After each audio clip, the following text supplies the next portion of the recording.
투자를 하실 때는 또 개인적으로 다시 조사하셔 가지고 그렇게 이제 투자를 결정하셔야겠죠.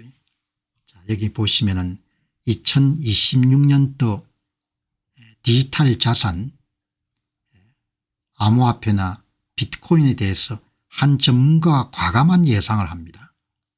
그래서 제가 한번 소개해드릴 만하다. 네이트 겔랏이라는 분이고 ETF 프라임이라는 것을 운영하고 있는 분인데 뭐 업계 평가는 그런 대로 괜찮은 모양입니다. 그래서 여러분들이 한번 시장이 흘러가는 것을 전문가들 가운데 이렇게 보는 사람도 있구나 이렇게 한번 생각해 보시기 바랍니다. 여기 보시면은 지금 이제 이분 이야기는 이제 암호화폐가 상품을 넘어서 기반 시설로 바꿔가는 것 같다. 인프라로 바뀌어가는 거죠. 그러니까 이렇게 이제 2026년도에 본인이 전문가로서 예상을 했기 때문에 여러분 그냥 참조하시기 바랍니다. 2026년은 제 의견으로는 암호화폐가 주류가 되는 해가 될 것으로 봅니다. 그리고 미 의회를 통과한 완전한 규제 프레임워크가 실행에 옮겨질 것입니다. 그리고 기관 투자자들이 상당히 많이 암호화폐를 채택할 것으로 봅니다. 하지만 가장 중요하게도 암호화폐가 상품으로 인식되는 것을 멈출 겁니다.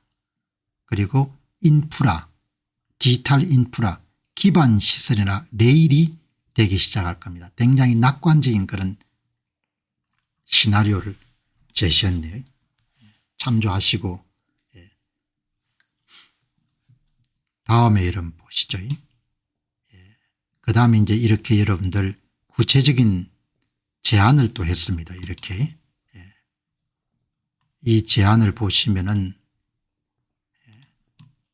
스테이블 코인이 시가총액이 2배가 되고 실물 자산을 토큰화하는 것이 지금보다 10배 정도가 증가할 것 같다. 이렇게 여러분들 이 내용을 정리했는데 이것도 한번 보시기 바랍니다. 스테이블 코인의 시가총액이 2배로 증가할 것 같고 토큰화된 실물 자산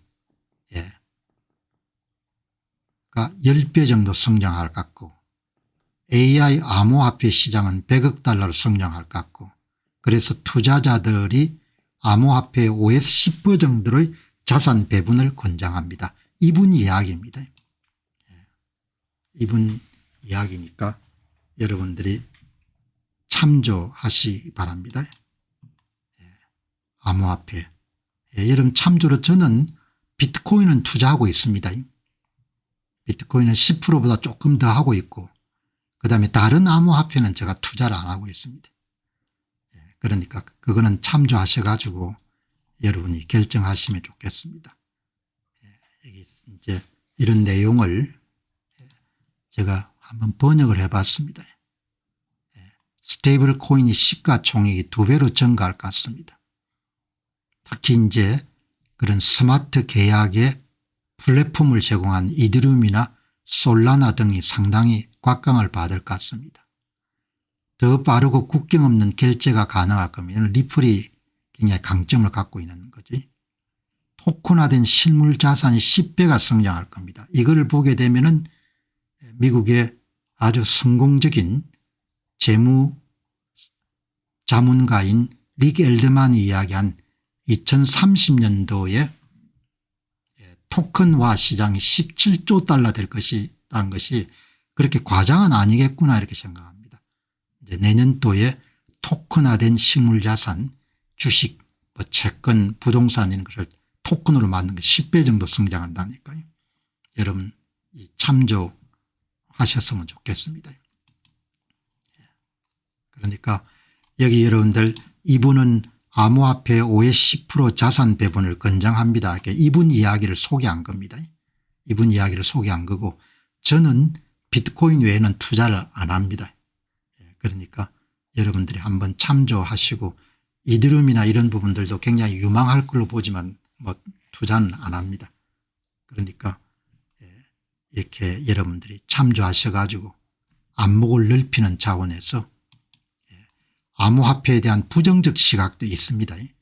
트럼프 가문의 암호화폐 벤처인 월드 리버티 파이낸셜의 공동 창업자인 체이스 헤론은 이야기만 그럴듯하다면 사람들은 암호화폐를 살 것입니다. 이렇게 여러분들 실용성에 대해서 의문을 제기하는 사람도 있으니까 참조하시고, 뱅가드 책임자는 비트코인도 굉장히 여러분들 평가절하하는 거죠. 비트코인은 라부부에 불과합니다. 수집품, 고가의 수집품에 불과하고, 그런데 뱅가드는 비트코인을 사모으는 마이크로 스트래tegy MSTR 주식을 가장 많이 갖고 있는 그런 기관 투자자입니다. 여기 이제 그 내용을 소개했네요. 뱅가드의 글로벌 정량 주식 책임자가 비트코인을 디지털 라부부, 디지털 이름 라부부, 디지털 라부부라는 단어 저도 처음 알았는데 이렇게 고가의 수집품 이런 걸 뜻하는 모양입니다. 이렇게 여러분들 완전히 다르게 보는 겁니다. 그러니까 이렇게 보기 때문에 뱅가드는 비트코인 현물 ETF를 출시를 안 하는 겁니다. 비트코인은 회사가 장기 투자에 찾는 수익과 복리와 현금 흐름 특성이 부족하기 때문에 생산적인 자산이라기보다도 인기 있는 봉제 인형과 유사한 투기적인 수집품으로 이해하는 것이 더 낫겠습니다. 기저기술이 지속 가능한 경제적 가치를 제공한다는 명확한 증거가 없는 한 저는 비트코인을 디지털 라부부 이상으로 생각하기 어렵습니다. 뱅가드의 글로벌 주식 헤드 모아입니다. 존 아메리카라는 사람은 이제 아주 좋지 않게 생각하는 겁니다. 그러니까 제가 찬성론도 소개하고 반대론도 소개하고, 그렇지만 저는 비트코인은 투자를 하는 겁니다.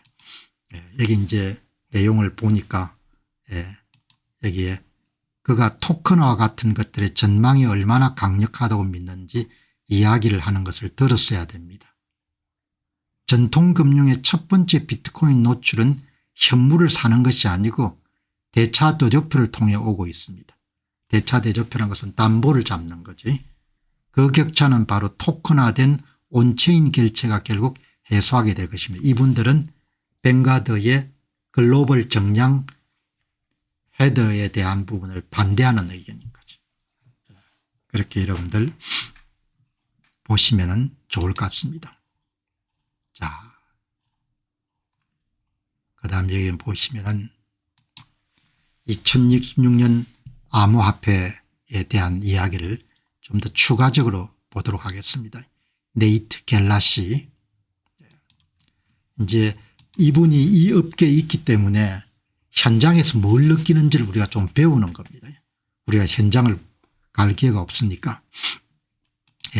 토큰화 추세, 사람들이 예상하는 것보다 더 빠르게 추진되고 있습니다. 이분 이야기네요. 이분이 현장 지금 분위기를, 토큰화 현상이 사람들이 금융시장이 얼마나 빠르게 완전한 토큰화로 향하고 있는지 완전히 인지하고 있는지 모르겠습니다. 제가 예상했던 것보다 더 빠르게 움직이고 있습니다. 전통금융의 중개자 제거 수준이 매우 과소평가되고 있다고 생각합니다. 제 생각에는 전체 금융 시스템 자체가 업데이트되는 과정에 있다고 봅니다. 여러분 어떤 뜻인 줄 아시겠죠? 토큰화가 되면서 블록체인 기술 위에 모든 금융이 여러분들 올라오는 겁니다. 그러니까 전통금융기관이 수백 년 동안 여러분들 유지해왔던 수익 모델, 이런 부분들이 많이 흔들린다는 거죠. 금융의 디지털화가 굉장히 빨리 진행되고 있다는 겁니다. 그러니까 자본 여력이 있는 사람들 같은 경우는 이더리움 같은 데 투자를 하겠죠.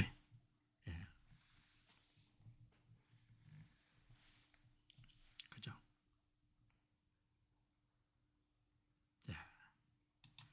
암호화폐 ETF가 엄청난 쇄도가 벌어지고 있습니다. 한번 소개했는데 여기 보시면은 현재 미국의 정권거래위원회에 서류가 제출되어 있는 비트코인부터 라이트코인까지 이런 현물 상품들하고 이런 부분들이 얼마나 여러분들 서류가 올라 있는가, 진행되고 있는가라는 부분을 다룬 건데, 현재 미국 정권거래위원회 125개의 암호화폐 관련 ETF 신청서가 접수되어 있습니다. 저는 비트코인 ETF의 수요가 없을 것이라는 이야기를 들었던 것을 기억합니다. 이미 다 이제 상품화됐으니까 이제 암호화폐 ETF에 대한 엄청난 시도가 벌어지고 있습니다.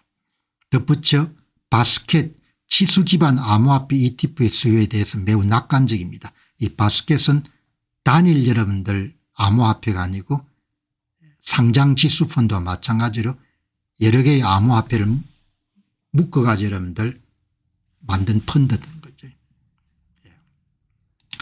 미국 정권거래위원회 집요한 방해 공작에도 불구하고 결국 2024년 12월에 비트코인 현물 ETF가 승인이 됐습니다. 그 이야기를 여러분들 여기에 네이트 갤라시 분이 2년 전만 해도 상상할 수 없었다는 이야기죠.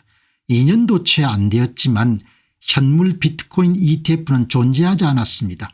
미국 정권거래위원회는 현물 비트코인 ETF가 시장에 나오는 것을 막기 위해서 필사적으로 저항했습니다. 이제 누구나 10개 암호화폐 자산을 담는 ETF에 투자할 수가 있습니다. 바스켓 ETF죠. 이것이 바로 암호화폐가 주류로 편입되는 모습입니다. 시장의 중심에 들어가는 것 같아요. 암호화폐가. 이렇게 여러분들 저는 구분합니다. 비트코인과 암호화폐.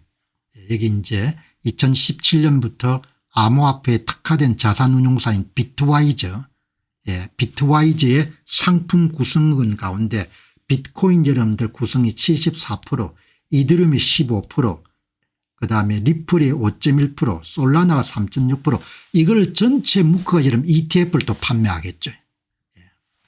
마치 여러분들 S&P 500 ETF VOO나 SCHG처럼. 그죠? 그래서 여러분들 우리가 투자를 하지 않더라도 견문을 넓혀 놓는 겁니다. 그리고 여러분들 공부를 또 더 하셔가지고 그런 기반 기술 스마트 컨트랙트의 인프라에 해당하는 이더리움이나 이런 부분에 또 더 가능성이 있다고 생각하면 투자하시는 분도 나오실 수 있을 것이고 또 리플의 앞날에 대해서 그거 한 사람들도 투자할 수 있겠죠. 그러나 뭐 아직은 저는 그럴 정도 여력이 안 되고 다음 보시기 바랍니다. 이렇게 여러분들 지금 돌아가고 있고 미국 정치인들이 스테이블 코인이 이자를 지급하는 것이 허용돼야 되는지 논쟁하는 동안에도 테드는 올해 99%의 이윤으로 150억 달러 수익을 올릴 것이라는 점을 상기하시기 바랍니다. 당연히 여러분들 은행들이 반대하더라도 암호화폐를 예치 스테이킹을 하게 되면 돈을 줘야 되죠. 그걸 전부 다 테드가 가지면 안 되지 않습니까? 그치? 전번에 테드 CEO가 조선일보에 나와서 인터뷰할 때 이자는 안 좋은 것 같다 그렇게 하니까 한 분께서 강하게 반발했지 않습니까? 무슨 소리냐. 당신들이 전부 다 고객 돈을 가지고 예치해가 당신들이 다 이자를 가지면 어떻게 하냐. 사람들에게 돈을 돌려줘야 되지. 그렇게 여러분들 이야기를 하지 않습니까? 스테이블 코인과 암호화폐 스테이킹에 대해 수수료를 지불한 것은 고객 이익에 부합합니다. 당연히 미국의 정치인들이 이렇게 결정을 내려야겠죠. 그러면 이제 금융업체들이 타격을 받는 거죠. 스테이블 코인을 바꾸어 가지고 저축예금을 들지 않고 코인베이스나 테드에 여러분들이 예치례가 이자를 받겠죠. 한국분이 전번에 그렇게 이야기했지 않습니까? 진짜 코인베이스에 3.5%를 주는가 궁금해 가지고 스테이블 코인을 만들어서 이러면 코인베이스에 예치를 했더만 이자를 주더란 거 아닙니까? 여기 보시면은 전통 금융기관들은 결사적으로 반대하죠. 거대한 경쟁자가 생기는 겁니다. 그럼 예금이 이탈할 것이고 대출 여력이 감소하기 때문에 이게 큰 구금융하고 신금융사의 갈등인 겁니다. 스테이블 코인 지지자들은 당연히 돈을 줘야 되지 않냐. 제가 봐도 돈을 줘야 될 것 같거든요. 근데 은행들이 이제 예대 마진도 축소가 되고 예금이 빠질 것이니까 이제 로비를 하는 거죠. 로비를 해가지고 못 주도록 그렇게 하는 건데 옳지 않은 것 같다. 그렇게 보시기 바랍니다. 비트코인 가격이 많이 빠져가지고 뭐 걱정하시는 분들도 계시고 아마 그렇게 할 겁니다. 가격이라는 것이 좀 비싸게 산 사람들은 힘들기도 하고 그러나 이제 제가 여기서 단기 전망이나 이런 것을 다루지는 않으니까 비트코인을 투자하기로 결정하셨거나 이미 비트코인을 갖고 계시는 분들은 한번 관심 가지고 보시기 바랍니다. 비트코인과 해시레이트. 비트코인 생산 비용이 계속 높아지는 겁니다. 여기에 토탈 해시레이트, 비트코인을 생산하는 데 소요되는 생산 비용이 이렇게 여러분들 짙은 푸른색입니다. 계속 높아지는 거죠. 여기에 있는 해시레이트, 비트코인 생산 비용이 높아질수록 비트코인의 이런 보안도 더 강해지는 거죠. 생산 비용이 높아지기 때문에 지금 생산 비용과 단기적인 가격 사이에 격차가 많이 생긴 겁니다. 이거는 비정상인 거죠. 되게 역사적으로 보시게 되면 생산 비용이 오르면 가격도 오르는 겁니다. 그러니까 뭐 단기적인 조정을 거친 다음에 궁극적으로는 일치하겠죠. 그래서 이렇게 이런 공부를 계속 해야 되는 겁니다. 그래야 이렇게 하락장에서도 이런 담대하게 볼 수 있는 겁니다. 해시레이트 자주 볼 겁니다. 이거는 비트코인을 투자하거나 투자하고 있는 사람들은 정확하게 알고 있어야 될 개념입니다. 비트코인 네트워크의 채굴 작업에 투입되는 컴퓨팅 성능의 속도를 측정하는 당입니다. 초당 해시 퍼 세컨드는 1초당 채굴자들이 정답을 찾기 위해 시도하는 계산 횟수, 시도 횟수를 뜻합니다. 컴퓨팅 파워가 크기 때문에 기가해시, 테라해시 등의 단위를 사용합니다. 이렇게 보시게 되면은 테라해시는 초당 10분의 12승 시도를 하는 겁니다. 페타, 기가 이렇게 쓰는 겁니다. 자, 다음 보시기 바랍니다. 네트워크 보안을 위해 채굴자들이 초당 사용하는 컴퓨팅 정리 능력의 총합이고 비트코인 네트워크의 건강 상태와 보안 수준을 나타내는 핵심 지표고 해시레이트가 높다는 이야기는 비트코인 네트워크가 더 안전한 걸 뜻하는 거죠. 더 많은 컴퓨팅 파워가 채굴 경쟁에 뛰어들고 있다는 것이고 누군가 악의를 갖고 비트코인 네트워크를 여러분들 공격하게 되면은 막대한 양의 전력과 하드웨어를 동원해야 되기 때문에 보안망을 뚫을 수 없다는 걸 뜻하는 거죠. 점점 비트코인의 여러분들 보안망은 더 강화되고 비트코인 생산 비용은 더 늘어나고 있는 겁니다. 그러니까 이런 그래프를 정확하게 우리가 이해를 하게 되면은 가격이 단기적으로 여러분들 그리고 나서 비트코인에 대해 투자를 하기로 결심했으면은 이렇게 여러분들 가격이 떨어졌을 때 해시레이트하고 실제 가격이 차이가 날 때 더 구매를 하려고 하겠죠. 그래서 공부를 해야 되는 그런 게 바로 채굴자들은 해시 함수를 사용하여 유효한 블록을 찾기 위해 무수히 많은 계산을 시도하는데 이 과정을 Proof of Work 작업 증명이라고 하고 해시레이트는 이 작업을 수행하는 속도를 측정하는 겁니다. 이렇게 여러분들 지금까지 역사적으로 전부 다 해시레이트하고 비트코인 가격이 거의 상관관계가 높습니다. 해시레이트가 높아지면 비트코인 가격도 올라가는 겁니다. 그런데 지금은 이 괴리 현상이 발생하는 겁니다. 이렇게 여러분들 2023년도는 전년에 비해 150% 증가한 겁니다. 2024년도는 해시레이트가 여러분들 80% 증가한 겁니다. 2025년도는 11.1% 증가한 겁니다. 더 많은 컴퓨팅 용량이 투입이 되는 겁니다.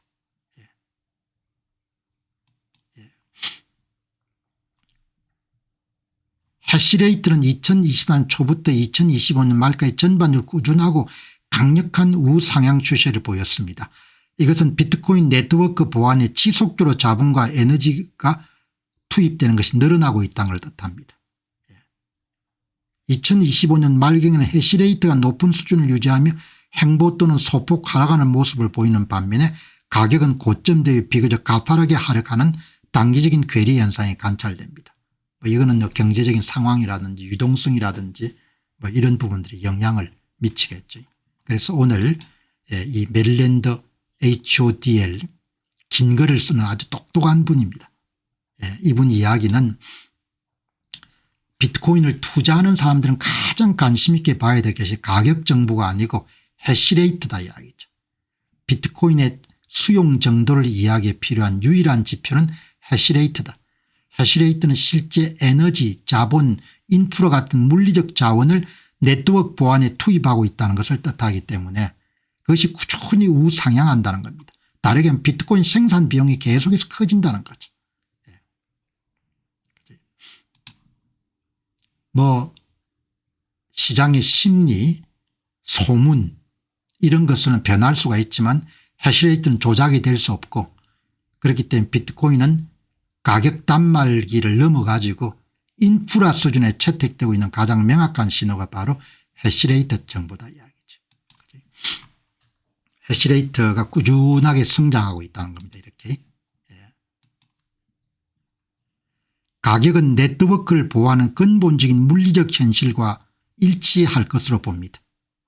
그래서 아주 중요한 지표가 지금 여러분 보시는 이 해시레이트이기 때문에 여러분들이 뭐 이렇게 가격이 등락이 좀 심하고 조금 비싸게 산 부분에 대해서는 아쉬움도 있겠지만 그러나 그게 개의하실 필요는 없습니다.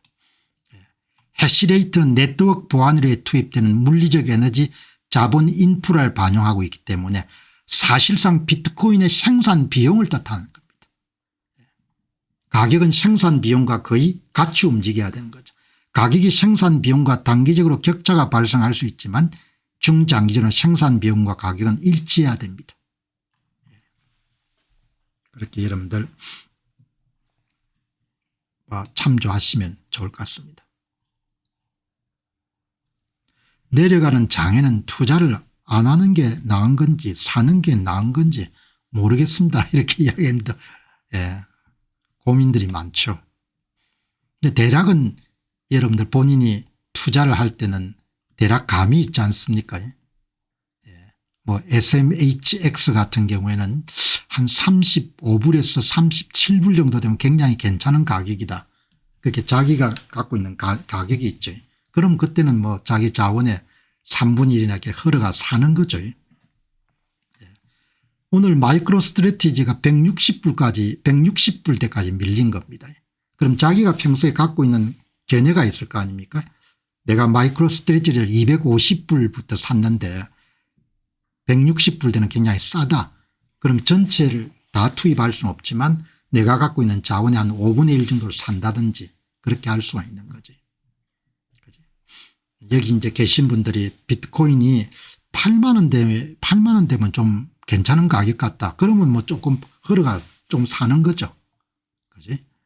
근데 뭐 완전히 바닥까지 기다리겠다. 그럼 바닥이 어딘지는 알 수가 없으니까. 그지? 제가 갖고 있는 생각은 그렇습니다.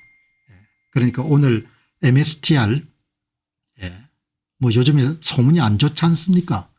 MSTR이 뭐 어떻다. 마이크로 스트래티지 160불까지 떨어졌다.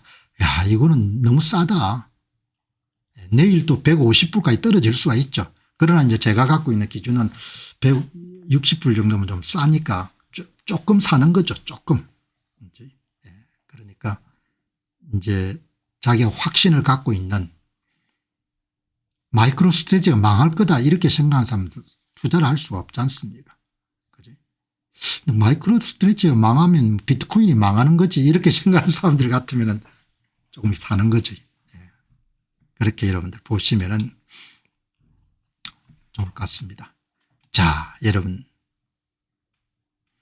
가격이 막 떨어질 때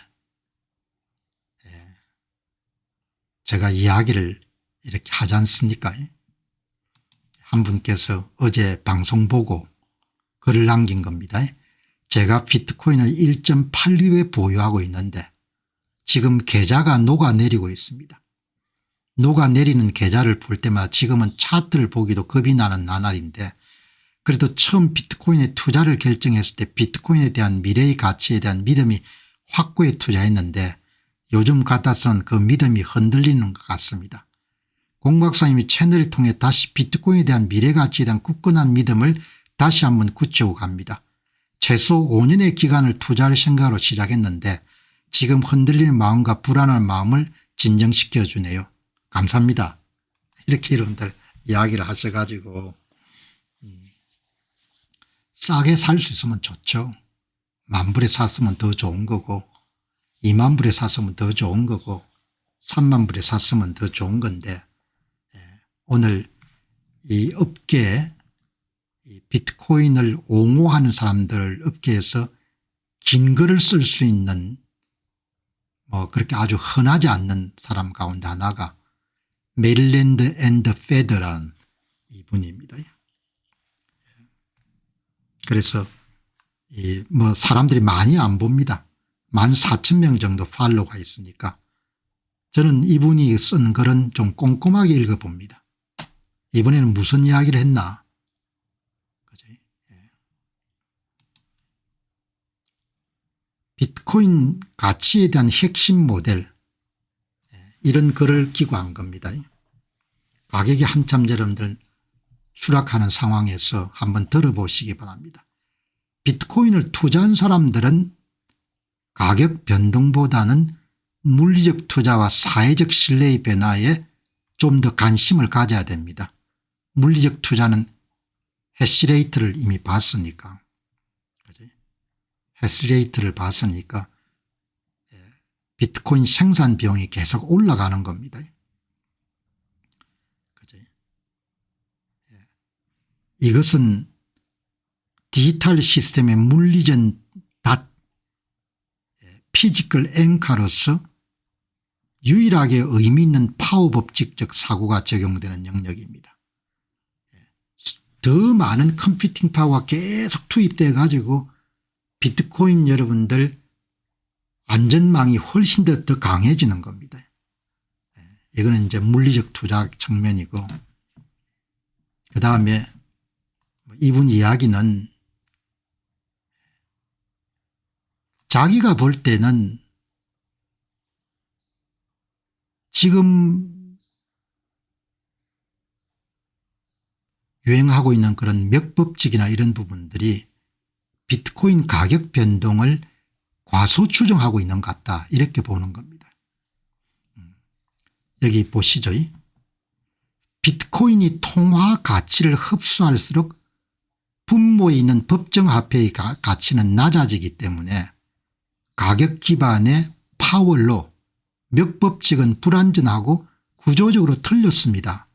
뭐 틀렸다고 볼 수는 없는데 그게 여러분들 과소 추정되어 있을 가능성이 높다는 겁니다.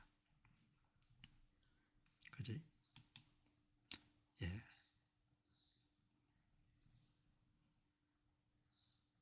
월스트리트의 결제 보관 보정 시스템에 대한 신뢰가 낮아지는 경우 급격하게 채택이 가속화될 것으로 봅니다. 이때 사람들은 실제 비트코인으로 불을 재편입하기 위해서 기존 시스템에서 자본을 빼내갈 겁니다. 그래서 비트코인 가치 상승의 실제 모델은 해시레이트가 먼저 성장합니다. 가격에 관계없이 더 많은 채굴자들이 더 많은 여러분들 인프라와 더 많은 에너지를 투입해 가지고 해시레이트가 계속해서 증가하는 겁니다. 그런데 지금 돌아가는 각국의 여러분들 통화량을 늘리는 국가 부채 때문에 통화량을 늘리는 그런 법정 화폐 위기 때문에 사람들은 점점 자국 화폐의 가치 하락에 대비하기 위해서 디베이스먼트 트레이드를 활성화시키기 때문에 기존의 법정 화폐에 대한 신뢰는 무너질 수밖에 없다는 겁니다. 오늘 방송을 보시는 분들은 그동안 무슨 법정 화폐의 위기 원화 가치의 하락 이런 부분에 심각하게 생각 안 했을 겁니다. 근데 공병호를 TV를 보면서 여러분들 덤덤덤덤 많이 깨어났을 겁니다. 그렇게 되면은 사람들이 자기 돈을 안전자산으로 재편입하려고 시도하게 될 것이고 그 가격에서 그 안전자산이 가격이 마지막에 따라올 겁니다. 이런 이야기를 펼치는 거죠. 지금 생각하면 조금 황당한 이야기처럼 보이지만 저는 무슨 이야기인지 번뜩 다 이해가 되거든요.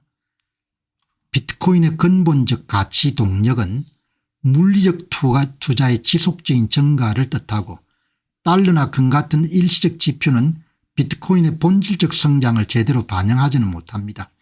가격 폭등은 해시레이트의 성장이 이루어진 이후에 기존 금융 시스템에 대한 신뢰에 금이 갈 때 자본이 비트코인으로 유입되는 사회적 위기 상황에서 가장 마지막에 가격 폭등이 일어날 것으로 봅니다.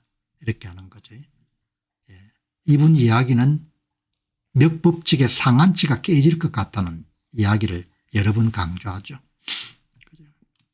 제가 갖고 있는 문제인식하고 거의 비슷한데 법정화폐의 구조적 약화, 법정화폐의 신뢰위기 발생, 사람들의 각성, 그리고 여러분들 화폐 가치를 방어하기 위한 그런 노력, 채택급정 등으로 전문가들이 비트코인 가격 전망에 그동안 사용한 밴드, 상한치와 하한치 가운데서 상한치가 깨질 가능성이 높다는 거죠.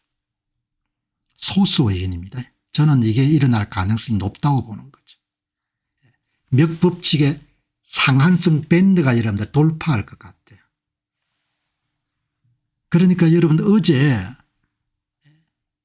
한 한국인이 송재윤이라는 분이 이런 이야기를 했다고요.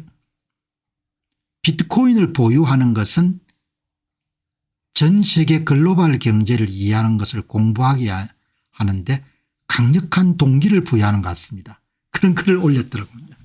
정확하게 이야기한 거죠.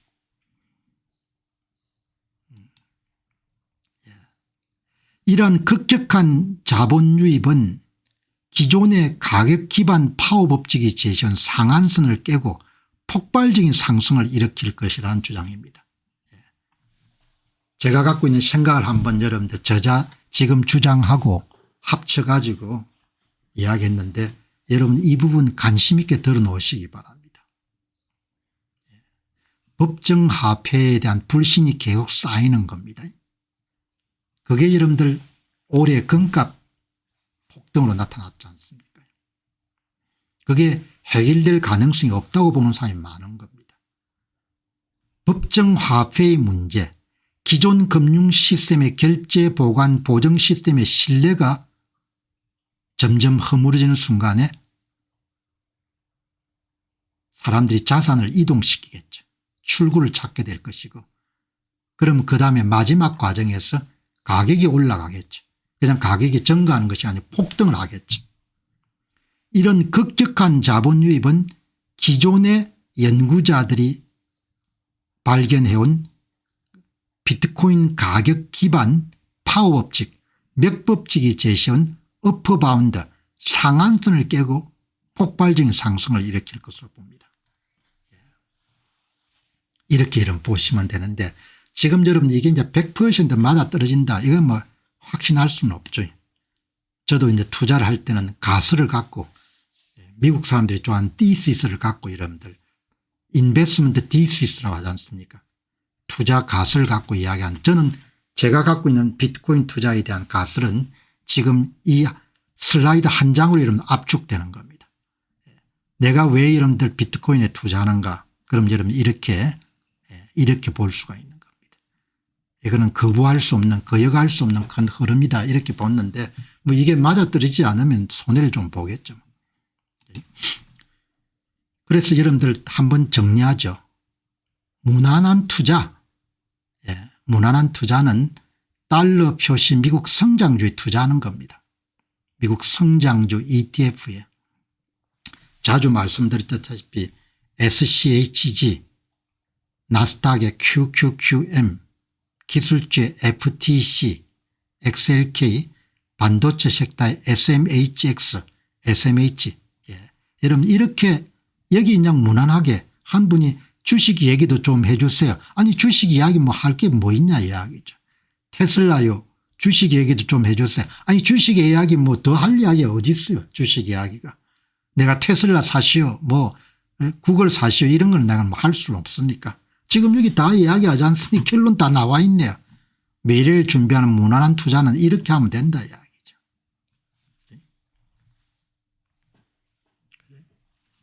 한 분께서 주식 이야기를 좀 해달라고 하는데 주식 이야기 여러분들 이렇게 하면 되잖아요. 여기 다 답이 나와 있지 않습니까. Simple is the best. Simple is the best지 않습니까. 얼마나 간단합니까. 부자 되고 싶습니다. 이렇게 하면 되지 않습니까. 이렇게 하면은 미래를 준비하는 무난한 투자. 여러분 수익률은 변동성하고 거의 같이 움직이지 않습니까? 변동성하고. 그러니까 무난한 투자라는 것은 변동성을 적절하게 유지하는 그런 투자인 겁니다.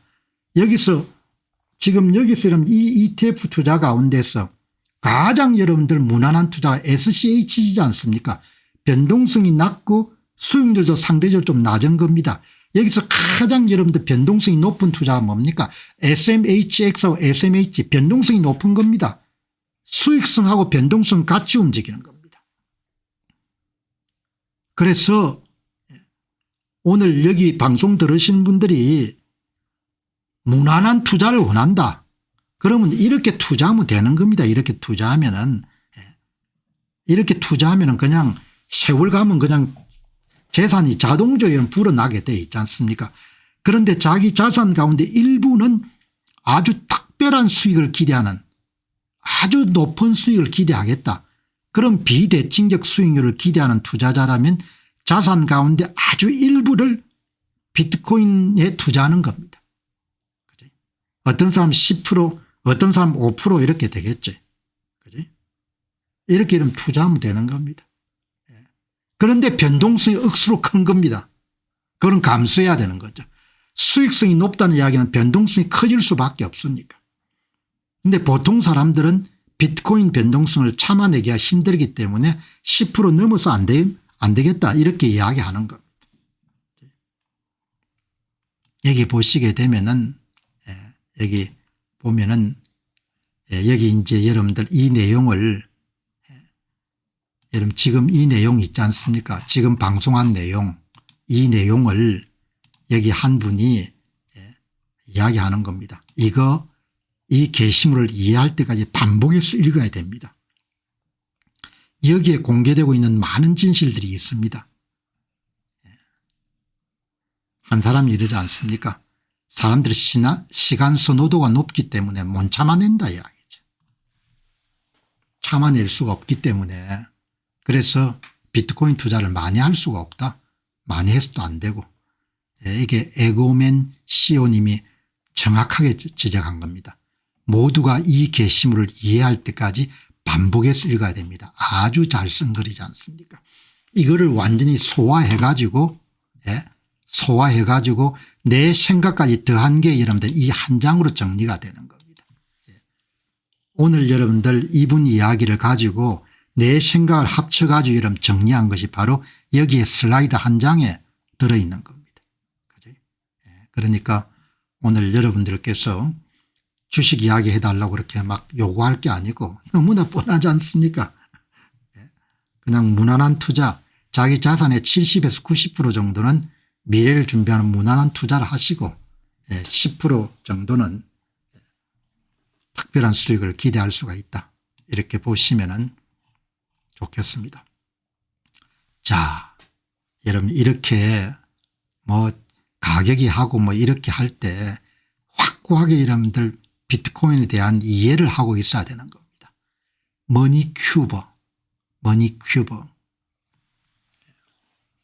큐버가 여러분들 세계란 뜻이지 않습니까? 이게 입방, 트리플 포인트 에셋 이런 아이디어는 오스트레일리아 시드니에서 여러분들 고액 자산가로 상대로서 하고 있는 비트코인 어드바이저를 운영하는 피터 던워서 씨가 만든 개념이죠. 비트코인은 화폐가 가치 저장 수단, 교환 수단, 회계 수단 역할 세 개를 동시에 수행할 수가 있다는 거죠. 트리플 포인트 에셋 이 세 가지 화폐의 삼성이라는 거죠. 굉장히 멋진 아이디어입니다. 피터 던워서. 그래서 10% 정도는 투자할 수가 있는 겁니다. 여기 보시죠.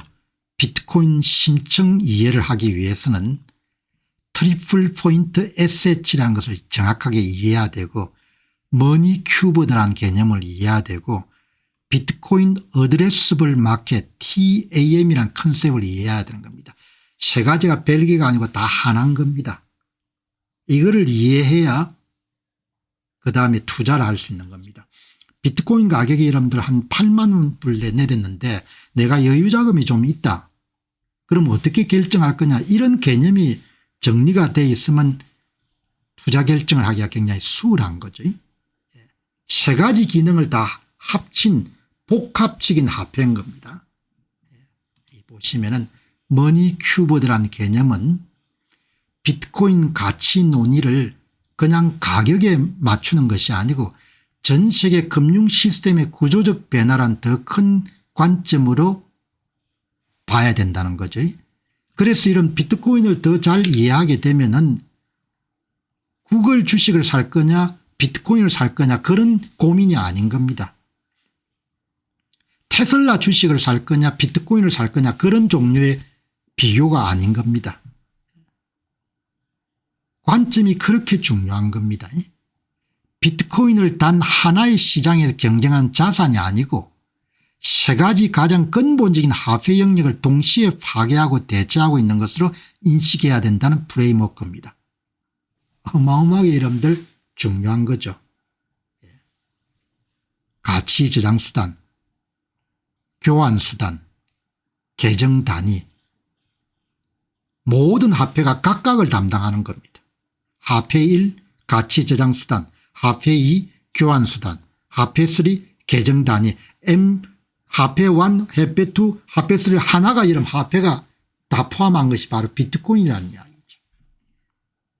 그러니까 비트코인을 투자하거나 비트코인을 보유하기 시작하게 되면은 시각 자체가 어마어마하게 이렇게 넓어지는 겁니다. 전 세계 금융 시스템의 구조적 변화라는 부분에 초점을 맞추게 되는 겁니다. 이제 그렇게 되면은 뭐 가격에 대한 개념이 많이 떨어지는 겁니다. 떨어지면 더 살 수 있으니까 좋고 오르면 여러분들 갖고 있는 게 올라서 좋고 이렇게 되는 겁니다. 이러한 세 가지 기능이 결합된 비트코인은 세계 최초의 트리플 포인트 에셋 혹은 머니큐브드라고 부릅니다. 세제곱. 세제곱이란 용어는 비트코인의 총 유효 시장 토탈 어드레스블 마켓, 그러니까 비트코인이 침투하거나 파괴하거나 대체할 수 있는 시장이 세 개가 있는 겁니다.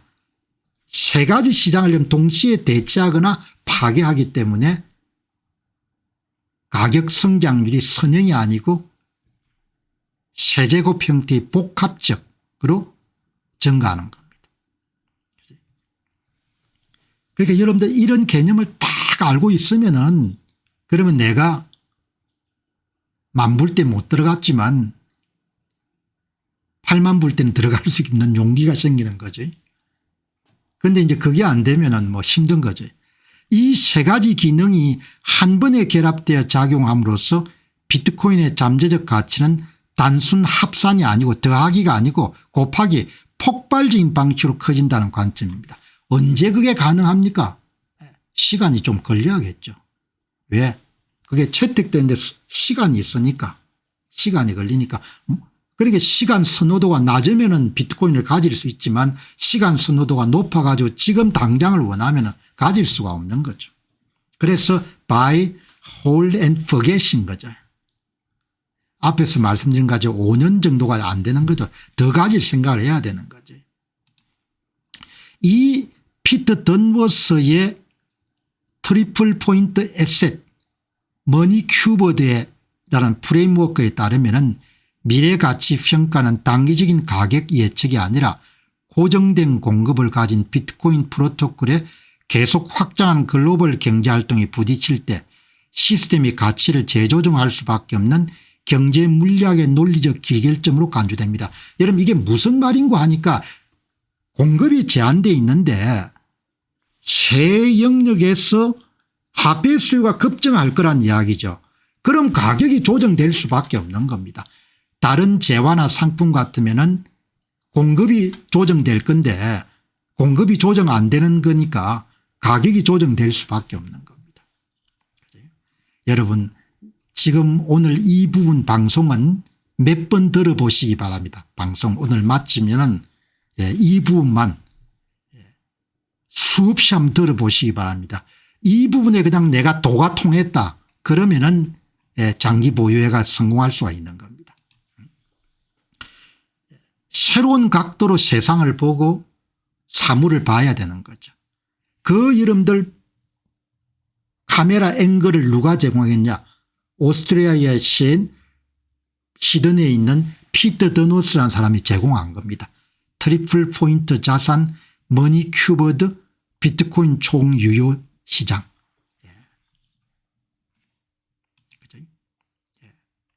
머니 큐버의 핵심은 세제곱입니다. 비트코인이 세 가지 기능을 동시에 수행함으로써 세 가지 시장에 대체하거나 파괴하는 그런 기능을 수행하는 거죠. 그러니까 뭐 가격이 어마어마하게 오르겠죠. 아주 중요한. 그리고 지금 사람들이 별로 관심을 안 가진 것이 세 번째입니다. 계정 단위. 이 기능은 달러가 지배하는 통화 헤게모니와 회계 단위 시장을 목표로 합니다. 세 가지 화폐 기능 가운데 가장 느리고 궁극적인 단계로 사람들이 상품과 서비스 가격을 비트코인 단위로 생각하고 책정하기 시작하는 겁니다. 여러분 벌써 저 방송에서 뭐가 나옵니까? 강남 아파트를 비트코인으로 하면 한산해가 계산하고 전망하지 않습니까? 사람들이 그렇게 바뀌어갈 거란 이야기입니다. 사람들이 그렇게 생각 자체가 바뀌어갈 거란 이야기죠. 그러니까 여러분들 간단하잖아요. 공급 제한되어 있는데 세 가지 영역에서 계속 여러분들 뭐죠? 활동량이 늘어날 거니까 경제 활동량이 늘어날 거니까 그럼 가격이 조정해 줄 수밖에 없는 겁니다. 증가하는 글로벌 수요가 확장 불가능한 통화 기반에 유입될 때 시스템은 그 수요를 수용하기 위해서 강제로 자산 가격을 재조정할 수밖에 없습니다. 이것은 중앙은행이 공급을 늘려 성장률을 흡수하는 기존 시스템의 방식과는 정반대고 오직 가격 상승이 이 수요를 처리할 수 있는 유일한 메커니즘입니다.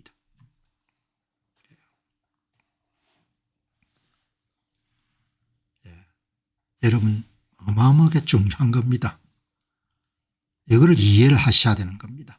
몇 번 들으셔야 도가 통하시기 바랍니다. 트리플 레이어드 디스럽션. 머니큐브의 관점에 봤을 때 비트코인의 가치 평가는 단기적인 시장 예측이 아니고 프로토콜 구조가 만들어낸 논리적이고 불가피한 결과로 기결됩니다. 결론은 정해져 있다는 겁니다. 이러한 세 가지 계층의 화폐적 파괴에 초점을 맞춘다면 비트코인의 투자 여부를 결정할 때 가격에 집중할 필요가 없습니다. 보시기 바랍니다. 여러분 오늘 방송 이 부분은 특별히 몇 번 보셔가지고 여러분 완전히 도를 통하시기 바랍니다. 오늘 방송 시간이 좀 많이 됐는데 주제 하나만 더 하고 오늘 마무리하도록 그렇게 하겠습니다.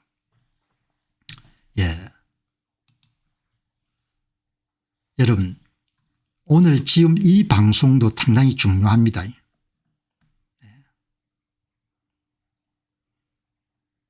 여러분 그러니까 젊은 날 이제 경제학으로 제가 훈련을 받았으니까 이런 사람들 주장을 통합할 수 있는 그런 이제 지적 인프라가 되어 있는 겁니다. 지적 인프라가. 오늘 여러분 한번 들어보시기 바랍니다. 완전히 저는 비트코인에 대해서 기존 연구자들의 연구를 수렴해 가지고 제가 보는 관점을 정확하게 정립을 하고 있는 겁니다.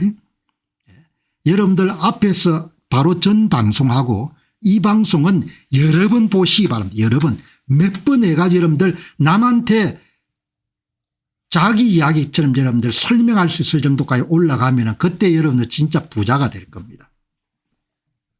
여기 보시기 바랍니다. 지금 비트코인 가격을 여러분들 진단하고 분석한 사람들은 대부분 공학 박사들입니다. 공학 박사들. 기존의 비트코인에 대한 가격 자료를 이용해 가지고 몇 법칙 파워로를 발견하는 사람들은 다양한 분야의 공학 박사들입니다. 지오바니 박사, 스테파노 박사, 크루그 박사 전부가 박사입니다. 젊은 날에. 그다음에 또 이제 한 분은 독일 계통인 수학 박사인 거죠. 여기 보시죠. 이 사람들의 기여가 뭔고 하니까 경제학자들하고 똑같은 겁니다. 가격 데이터 16년치를 모아가지고 비트코인 가격 패턴을 찾아낸 겁니다. 역사적 가격 자료를 갖고 패턴을 찾아낸 겁니다. 규칙을. 공병호가라는 사람이 이런 지난 5년 동안 제야 H님이나 이런 분들의 도움을 받아서 뭘 했습니까? 2014년부터 2025년까지 모든 선거 데이터를 여러분들 가지고 패턴 규칙을 찾아낸 겁니다. 그러니까 젊은 날에 여러분들 제가 27살 때 여러분들 경제학 박사를 했는데 27살 때 이런 박사를 한 이후에 공부하는 것을 하도 여러분들 내가 손을 놓친 적이 없기 때문에 몸에 완전히 배어 있는 겁니다.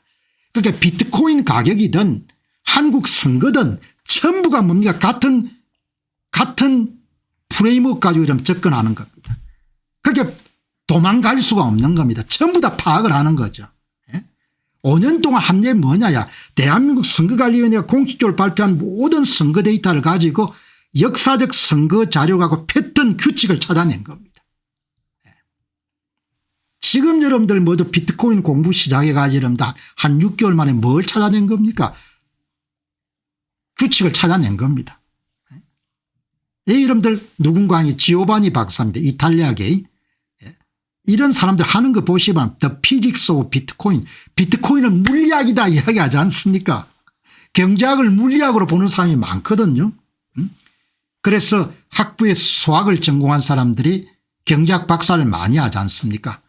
The Physics of Bitcoin, The Physics of Economics, 비트코인의 물리학, 비트코인의 물리학, 경제학 물리학 전부 다 지오바니 박사입니다. 이 지오바니 박사 이름 나와가지고 몇 법칙을 자기가 어떻게 찾아냈는지 이야기하지 않습니까? 이거 여러분들 전체 다 풀어가지고 몇 회에 걸쳐가 이런 방송 다 했죠. 지오바니 박사. 여러분 이 양반 이 사람 누굽니까? 스테파니 박사입니다. 스테판 박사. 스테판 박사. 다 공학 박사들입니다. 이분이 지오바니 박사하고 스테판 박사가 이런 같이 인터뷰를 한 거지 않습니까? 인터뷰를. 그러니까 이 사람들 여러분들 다 진리가 통하는 겁니다. 이 두 분입니다. 두 분. 이 지오바니 박사 스테파노 박사인 겁니다. 대가들처럼 보이죠? 대가들처럼. 그 피직스입니다. 피직스. 물리학입니다. 그래서 여러분들 어제 소개했지 않습니까? 이 스테파노 박사 그동안 몇 법칙을 이용해 세 가지 규칙을 찾아냈고 그중에 가장 기본이 1번이다. 그리고 2번 3번은 버블 같은 걸 분석하기 위해서 만든 그런 방법이다. 이게 이런 밴드를 예측할 수 있는 겁니다. 상한치 하한치. 상한치 하한치를 여러분들 예상할 수 있는 겁니다. 그래서 지금 수학 공식을 찾아냈지 않습니까? 비트코인 가격은 로그 함수로 탄생일수의 5.686배만큼 이런 증가하는 거지 않습니까? 이걸 좀 찾아낸 거지 않습니까? 대단한 겁니다. 여러분들 그런데 여기 들어보시죠.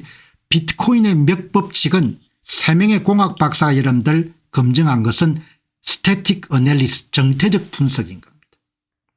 과거 역사적 통계 자료를 분석해서 파워로를 찾아낸 것입니다.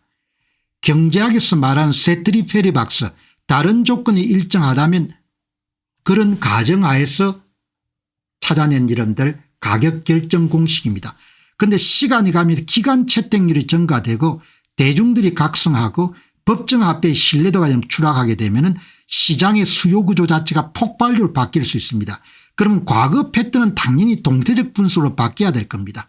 그런 차원에서 비트코인의 예측 전망치의 상단선이 파괴될 가능성이 있는 겁니다. 여러분 무슨 말씀인지 아시겠죠? 여러분들 이 훌륭한 분석입니다. 이게 무슨 분석이냐 스태틱 어널리시스인 겁니다. 정태적 분석. 시장 구조가 변함이 없다면 그런데 저는 경제학을 이런 공부한 사람들 굉장히 익숙하지 않습니까? 다른 조건이 일정하다면 앞으로 가격이 얼마 될 것 같습니다. 그런 겁니다. 근데 다른 조건이 깨지게 되면 뭐가 되냐, 맥법칙이 파괴가 될 수 있다는 겁니다. 맥법칙이. 예? 비트코인 예측 전망치의 상단선이 파괴가 되는 겁니다. 그거를 누가 주장하느냐, 예? 그 이야기를 오늘 여기 소개했던 메릴랜드 HODL이라는 님이 자주 이야기합니다. 그거를 경제학적으로 풀어서 설명하는 겁니다. 충분히 납득이 가능하다 이야기죠. 왜? 스태틱 모델이 아니고 다이내믹 모델로 바뀌면, 스태틱 어널리시스 아니고 다이내믹 여름 어널리시스로 바뀌게 되면 가격에 여름 천정이 없다는 겁니다. 맥법칙의 한계, 과거의 역사적 통계를 가지고 한 것이다. 다른 조건이 일정하다면 가정을 전제로 한 정태적 분석에 가깝다. 그런데 시장 구조가 바뀐다. 기간 채택이 급증하고 법정 앞에 신뢰가 추락하게 되고 개인들이 각성하게 되면은 시간이 지나면 기간의 채택 증가와 대중의 화폐적 각성이 뒤따를 경우 시장의 수요 구조 자체가 폭발적으로 변화하게 될 것이다. 이러한 변화는 단순한 수요 증가가 아니라 글로벌 금융 시스템 내에서 비트코인 역할이 재편된 동태적 변화를 뜻한다. 여러분 그러면 어떻게 됩니까? 다이내믹 어널리시스로 바뀌게 되면 상단선이 깨질 겁니다. 과거 패턴에 기반한 정태적 분석에 제시했던 예측 전망치 상단선은 이러한 폭발적인 수요 변화를 전혀 반영하고 있지 못합니다. 그래서 새로운 형태의 수요가 발생하게 되면 과거 패턴이 상단선은 파괴되거나 무력화될 가능성이 높습니다. 이것이 바로 피터 던워스가 이야기하는 머니 큐브드, 트리플 포인트 에셋 키 컨셉하고 이런 거의 일치하는 겁니다. 다이내믹 어널리시스를 해야 되는 거죠. 그러면 상단이 깨지는 겁니다. 여러분 그러면 가격이 얼마 될지 알 수가 없어요. 8만 원 샀든 10만 원 샀든 중요한 게 아닌 겁니다. 여러분 보시기 바랍니다. 예? 이게 이름 스테판 박사입니다. 스테판 박사. 아마 천체 물리학을 했을 겁니다. 스테판 박사. 스테판 박사 아주 훌륭합니다. 상단선 하단선을 다 찾아낸 겁니다. 예? 여러분들은 좀 생소할지 모르지만 저는 단박에 이해가 되는 겁니다. 왜냐하면 20대부터 이런 훈련을 받았으니까 저 양반이 역사적 자료, 가격 자료 16친절 분석해 가지고 맥법칙을 찾아내고 참 대단한 사람들이다, 훌륭한 사람들이다 이렇게 생각한 겁니다. 그러니까 가격이 좀 떨어지고 뭐 호들갑 떨 필요 하나도 없는 겁니다. 뭐 콩 박사님 좀 비싸게 샀는데 어떻게 합니까? 그렇게 걱정할 필요가 없는 겁니다. 그래서 내가 공부하자는 거 하면 공부해가 다 부자가 되자는 이야기입니다. 부자가. 여러분 보시죠. 지금 방금 여러분들 뭘 올렸는 거 아니까 스테판 박사가 하도 말들이 많으니까 스테판 박사 이름 글을 새 글을 하나 올렸습니다. 2040년까지 비트코인이 얼마나 될 것 같냐 이렇게 이야기합니다. 한번 읽어볼게요. 2040년까지 400만 달러의 비트코인은 틀리지 않았습니다. 이것은 맥법칙과 일치하며 2045년에는 900만에 1000만 달러가 될 것입니다. 400만 달러 또는 80도 달러의 시가총액은 금의 화폐 준비급 규모를 넘었을 것입니다. 역사적인 7%의 연평균 복합 성장률을 기반으로 할 때 2040년은 미국의 M2 통화량과 미국 국제 규모와 비슷하거나 초과할 것입니다. 비트코인이 선호되는 화폐 표준 단위의 최종 결제 자산이 되기에 모든 부가 비트코인을 보유될 필요는 없다는 것을 이해해야 됩니다. 오늘날 최대 900조 달러의 부가 약 120조 달러의 글로벌 M2 통화량을 포시되며 그중 약 55분의 1만이 글로벌 기축통화입니다. 여러분 무슨 말인가 하니까 이분 이야기가 자기 맥법칙을 가지고 해보면은 지금부터 여러분들 25년 25년입니까? 아니 이제 15년이네. 15년에 비트코인 한 개가 400만 달러가 된다는 거 아닙니까? 오늘 이 방송을 처음 들어와서 보신 분은 공박사 가다 정신줄을 놓은 것 같다 이렇게 생각할 겁니다. 전혀 그렇지 않습니다. 저는 최선을 다해서 좀 공부하고 오늘 여러분들 방송은 10시간 공부한 겁니다. 여러분들 매일 10시간 공부한다고 생각해 보시죠. 사람이 어떻게 되겠습니까? 여러분에게 확신을 주는 겁니다. 2040년까지 400만 달러가 되고 2045년에는 900만에 1000만 달러가 될 겁니다. 이게 뭐죠? 최소치라는 겁니다. 이게 이런 뭘 이야기합니까? 그러니까 16년간의 역사적 가격 데이터를 가지고 발명한 맥법칙의 여러분들 수량 공식을 가지고 예측한 겁니다. 그런데 여기는 뭐죠? 시장 구조의 급격한 변화, 수요의 급격한 변화가 전혀 반영이 안 된 겁니다. 그게 반영이 되면은 그게 1,000만 달러가 될지 2,000만 달러가 될지 이제 아무도 알 수 없다는 겁니다. 상한선이 깨지는 거죠. 상한선이. 여기에 여러분 상한선이 깨지는 겁니다. 이분들은 공학도들입니다. 공학도들이기 때문에 정태적 분석에 이름 착하게 익숙한 사람들입니다. 다리를 짓는데 50년 전부터 데이터베이스를 가지고 다리를 지어도 다음 50년 가도록 변함이 없는 겁니다. 사회과학은 뭐냐? 세상이 바뀌잖아요. 그걸 이분들은 여기다 반영을 못한 겁니다. 여러분 그거를 반영하게 되면은 이게 오늘 여러분들 이 내용을 이분이 9시간 전에 올린 겁니다. 2040년까지 400만 달러의 비트코인은 실패가 아닙니다. 이것은 맥법칙과 일치한다는 것은 정태적 분석에 따라서도 정확하게 여러분들 이렇게 될 가능성이 높습니다. 이렇게 하지 않습니까? 오늘 방송은 하이라이트입니다. 왜 하이라이트냐? 공학도들이 분석한 비트코인 가격 결정 모델을 가지고 정태적 모델에서 동태적 모델을 바꾸면서 상한선이 얼마든지 깨질 것이다 이렇게 이야기하는 겁니다. 그러니까 그런 차원에서 보게 되면 8만 달러면 10만 달러 12만 달러 그게 뭐가 중요하냐 이야기죠. 이렇게 여러분들 보시면은 모든 사회과학은 모델이나 가설을 말할 때 다른 모든 것이 동일하다면 세트리 페리버스라는 라틴어입니다. 이를 가정합니다. 그런데 다른 조건이 변한다면 그것도 극적으로 변한다면 기존의 모델의 상한선이 뚫리기 쉽다는 겁니다. 조금 비싸게 사는 사람들 걱정하지 마시고 그냥 buy, hold and forget 돈 더 있으면 더 사시고 그렇게 보시면 되는 겁니다. buy, hold and forget 그게 최선의 전략이고 5년 그 정도 갖고 있을 필요가 없죠. 10년 20년 그 정도 여러분 계획을 하시면 되는 겁니다. 자 여러분 오늘 방송 마무리하고 또 내일 여러분들 시간 만들어서 여러분 찾아뵙도록 하겠습니다. 오늘 마지막 방송 그다음 그 전에 방송을 연달해 가지고 연결해 가지고 여러분 몇 번 들어보시기 바랍니다. 그게 굉장히 하이라이트 같습니다. 지금까지 방송한 것 중에서 마무리하도록 하겠습니다. 감사합니다.